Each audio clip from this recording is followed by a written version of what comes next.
Hello বন্ধুরা, সবাই কেমন আছেন? আশা করি সবাই ভালো আছেন। আলহামদুলিল্লাহ আমিও ভালো আছি।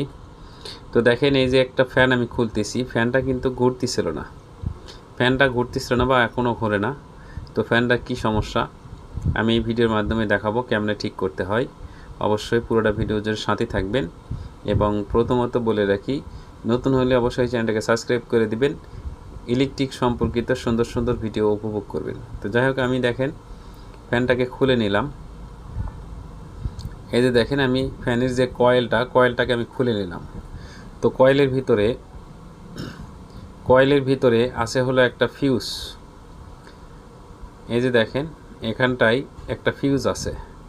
তো এই ফিউজটাকে, কয়েলটা গরম হওয়ার কারণে ফিউজটাকে নষ্ট করে দিছে। ফিউজটা কেটে গেছে। ফিউজটা কেটে যাওয়ার কারণে কয়েলে কানেকশন আর পাচ্ছে না।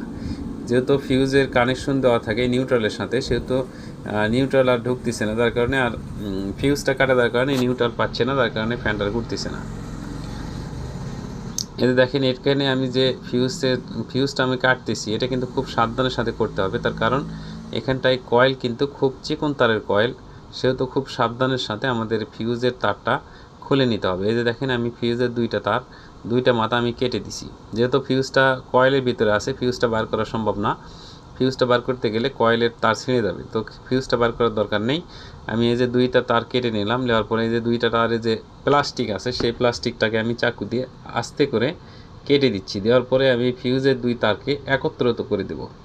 তার কারণ যে এখানে যেহেতু ফ্যানটা পুরান হয়ে গেছে, সেহেতু কয়েলটা গরম হয় খুব তাড়াতাড়ি। মানে যে যখন শ্যাপ পুরাতন হয়ে যায়, তখন শ্যাপের মধ্যে অনেকটাই ময়লা ঢোকে, যখন ফ্যানটা তাড়াতাড়ি গরম হয়। আর ফ্যানটা তাড়াতাড়ি গরম হলে ফিউজ দিয়ে লাভ হবে না, আবারও ফিউজ কেটে যাবে। তার দরকার নেই। আমি এখানে ফিউজের দুই মাথা আমি ডাইরেক্ট করে দিলাম।